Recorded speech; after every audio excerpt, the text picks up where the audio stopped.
Ashama harkafuunee kabajamtoota hordoftoota fi daawwattoota Oromiyaa Global Media kun sagantaa oduu Oromiyaa Global Mediaati oduu waliin Anibsaa Gadaati. Dura dursuun hangafoota oduu. Poolisiin Federaalaa Itoophiyaatti biiroon qorannoo yakka qorannoo DNA ka jalqabu ta'uu himee jira. Federeeshiniin gaazexeessitoota Somaaliyaa odeeffannoo fi oduu dharaa dura dhaabbachuu duula jalqabne jechuun ibsaniiru. Miidiyaan hawaasaa odeeffannoon faca'an gara walitti bu'iinsaatti akka nama seensisneef hawaasni of eeggannoon akka gochuu qabu Ministeerri Muummee Abiy Ahmed hubachiisaniiru. Uummata Tigraay irra dhiittaan mirgoota namummaa rifaasisaan gahaa jira jechuun Seenetiriin Paartii Kiliil ibsanii jiru. Paakistaan keessatti balaan baaburaa lubbuu nama hedduu galaafatuun beekameera.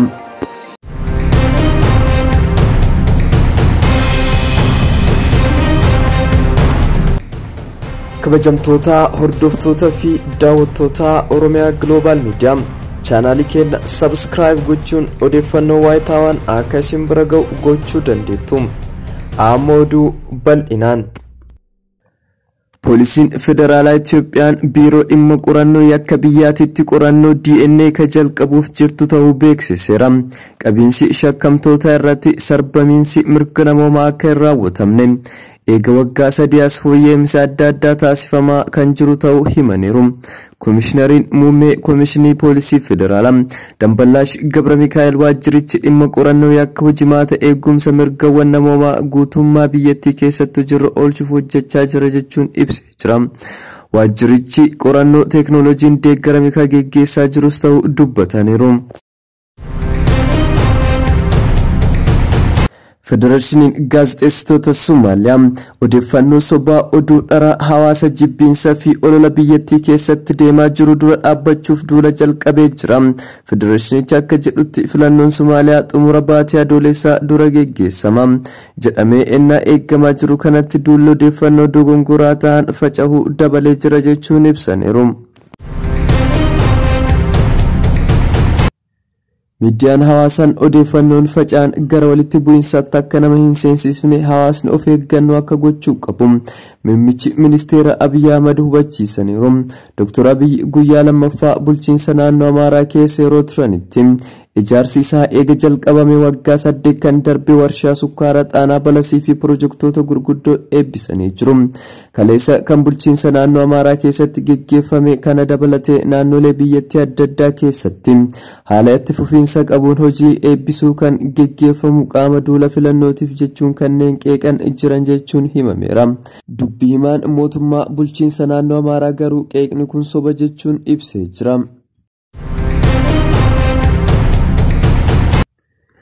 Uummanni Tigraay irra dhiittaan mirgoota namummaa rifaasisaan gahaa jira akkasumas gargaarsa dhala namaa kan hatamtama akka hin arganne Itoophiyaa Eertiraa fi gareeleen hidhataniin dhorkamaa jiraachuun Dimokiraatika Seeneetar Paatrik Leel ibsa baasanii jiru.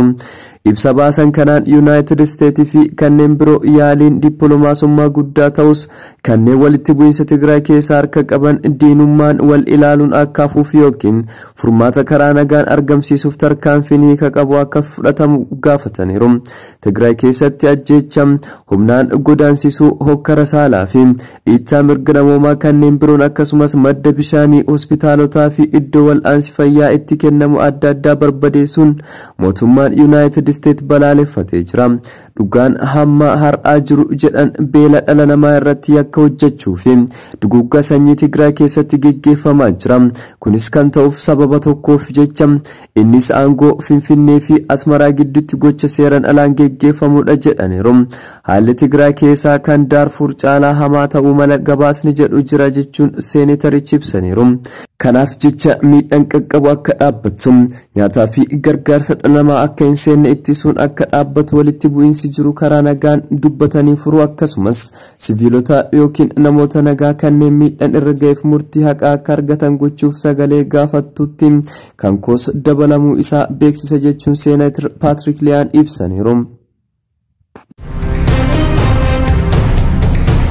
Magaalaa Maqaleetti barnoonni idilee eegaluu waajjirri barnoota magaalichaa beeksiseera. Magaalichatti weerara vaayirasii koronaa fi rakkoo nageenyaa mudatee hordofee adeemsi baruu fi barsiisuu addaan citee ture jalqabu waajjirichi ibsee jira. guyyaa caamsaa tokko kutaalee magaalichaa keessatti barattoota simachuu adeemsi baruu fi barsiisuu eegalamuu waajjirri beeksiseera. Adeemsi baruu fi barsiisuu kun manneen barnootaa mootummaa 32 fi kan dhuunfaa 30 ol keessatti eegaluu himameera. Lammiileen Itoophiyaa 322 Suudi Arabiyaa gara biyyaa deebi'aniiru. Lammiileen Itoophiyaa 322 Suudi Arabiyaa magaalaa Jiddaa gara biyyaa deebi'aniiru. Deebitoonni kunneen wayita buufata xiyyaaraa idil-addunyaa Booleegaan bakka bu'aan Daayireektara Jeneraala dhimmoota qoonsilaa Ministeerri dhimma alaa simatamuun isaanii ragaan waajjira dubbii himaa Ministeera alaarraa argame ni mul'isa. Pakistaan gama kibbaa keessatti baaburri imaltoota walitti bu'anii yoo xiqqaate namoonni 40 ni du'an kanneen biroo 100 caalan madaa'u aangoonni biyyattii ibsanii jiru. Baabura imaltoota lameen keessaa namoota 1000 caalan akka turan aangoonni ibsanii jiru. Hojjettoonni baraarsaa ammoo iyyuu imaltoota caccaba baabura keessatti namoota qabamanii jiran baasaa kan jiran yoo ta'u lakkoofsi namoota du'anii dabaluu mala sodaa jedhu qabu. Ministeerri odeeffannoo kan Pakistaan Faawud Chaawdiriin ibsa baasaniin akka jedhanitti balaan kun rakkoo teeknikaan mala dhibdee yookiin beekaa uumamee isa jedhu murteessuuf yeroon isaa hin geenye. Kanaaf gamni hunduu qoratamaa jira jechuun ibsaniiru. Muummichi ministeera Pakistaan Imraan Khan balaan kun dhaqqabuun isaa rifachuu isaanii ibsanii balaa baaburaa hamaadha jedhaniiru. Walumaa galaan qorannoon akka geggeeffamus gama Tiwutariin ajaja dabarsaniiru. Waraanni Pakistaanii fi milishaan iddoo balaan kun itti qaqqabetti argaman yaalii baraarsaa siviilaanotaa gochaa jiraachuun ibsameera. Lammiiwwan Afgaanistaan kanneen waggoota hedduuf kan amma biyyattii gadhiisanii ba'aa jiran Yuunaayitid Isteetii fi neetoof hojjetaa turan biyya isaanii wal waraansaan caccabde gadhiisanii akka hin baane Taalibaan gaafattee jira. Taalibaan wiixata waamicha kana kan dhiyeessani. Lammiiwwan Afgaanistaan kuma hedduu kanneen irraa hedduun isaanii turjumaana yookiin afaanii kufa Ameerikaa fi biyyoonni michuu ishee ta'aniif hojjetaa turan lootee seenetoo haaloo nu irratti bahu jechuun sodaatanii viizaa Ameerikaa argachuuf carraaqaa jiru. Jireenya isaanii isa duriitti deebi'uu akka danda'an akkasumas ogummaa qaban yoo ta'e immoo biyya isaanii akka tajaajilan Taalibaan gaafattee jirti. Taalibaan barreeffama gaazexeessitootaaf ergee fi marsariitii ofii irratti haaraa maxxanseen karaa keenyaan balaan isin irra ga'uu hin jiru jedheera. Ameerikaa fi biyyoonni waltaatota ishee ta'an hanga fulbaana 11 humnoota isaanii Afgaanistaan keessaa hafan baasuuf jiru jechuun ibsameera. Ministeerri fayyaa Hindii kaleessa akka gabaasetti sa'aatilee darban 24 keessatti namoonni 1,636 haaraan dhukkuba COVID-19 qabamu kunis guyyoota darban 61 keessatti isa gadi aanaa ta'uu beeksisee jira. Kanneen sa'aatii 24 keessatti du'an immoo 2,427 ta'uu beeksiseera. Dilbata ministeerri fayyaa kan Biriteen Maat Hankook akka jedhanitti vaayirasiin koronaa gosa deeltaa jedhamu kan jalqabaa Hindii keessatti argame sun vaayirasii isa kaan alfaa jedhamu irraa daddarbuuf carraa harka 40 caalaa qaba jechuun ibsaniiru. Biriteen keessatti gosni vaayirasii koronaa inni deeltaa jedhamu hammaachuu isaa Hankook oduu gabaastotaaf ibsanii jiru.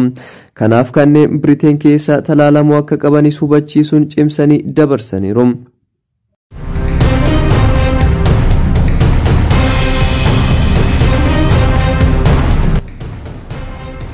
Kabajamtoota hordoftoota fi daawwattoota keenya oduun sa'aatii kanaaf qabannee dhiyaanne kana fakkaata.